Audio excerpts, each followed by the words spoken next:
આ તરફ આણંદના કરમસદ નગરપાલિકાની ચૂંટણી પહેલા જ સ્થાનિકોમાં આક્રોશ છે। પ્રાથમિક સુવિધાના અભાવે ચૂંટણી બહિષ્કારની ચીમકી ઉચ્ચારી રહ્યા છે।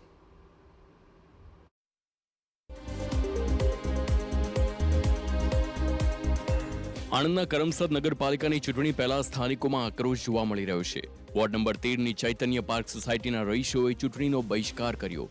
સોસાયટીમાં ગટર નહીં તો મત નહીં અને કોઈ પણ પક્ષના ઉમેદવારે મત માંગવા આવવું નહીં ના બેનર સાથે વિરોધ કરવામાં આવ્યો। લાંબા સમયથી ગટર જેવી પાયાની સુવિધાના અભાવના કારણે સ્થાનિકો પરેશાન હોય તેવા આરોપ લગાવી રહ્યા છે। વારંવાર રજૂઆતો છતાં સમસ્યાનું કાયમી સમાધાન ન આવતા સ્થાનિકો હવે રોષે ભરાયા છે।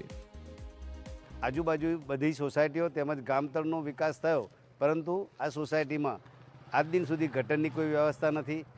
આજુબાજુ સોસાયટીઓના બાંધકામને કારણે વરસાદી પાણીના નિકાલની કોઈ વ્યવસ્થા નથી। જીટોડિયા રોડ પર આવેલી ચૈતન્ય પાર્ક સોસાયટીના રહીશોનો આક્ષેપ છે કે તેમની સોસાયટી ગટર જેવી પાયાની જરૂરિયાતથી વંચિત છે। વારંવાર રજૂઆતો બાદ માત્ર ઠાલા વચનો જ આપવામાં આવે છે, તો ચોમાસામાં પાણી ભરાઈ જતા પારાવાર હાલાકી સહન કરવી પડે છે। તેના પછી બનેલી સોસાયટીઓમાં તમામ સુવિધાઓ મળી ગઈ છે, પરંતુ અહીં કોઈ જ ધ્યાન નથી અપાઈ રહ્યું। ઇલેક્શન પહેલાં અમને કરી આપશે તો જ વોટ આપીશું, નહીં તો ચૈતન્ય પાર્કનો વોટ મળશે નહીં। હવે જોવાનું એ રહ્યું કે સ્થાનિક સ્વરાજની ચૂંટણી પહેલા સ્થાનિકોની સમસ્યાનો અંત આવે છે કે નહીં।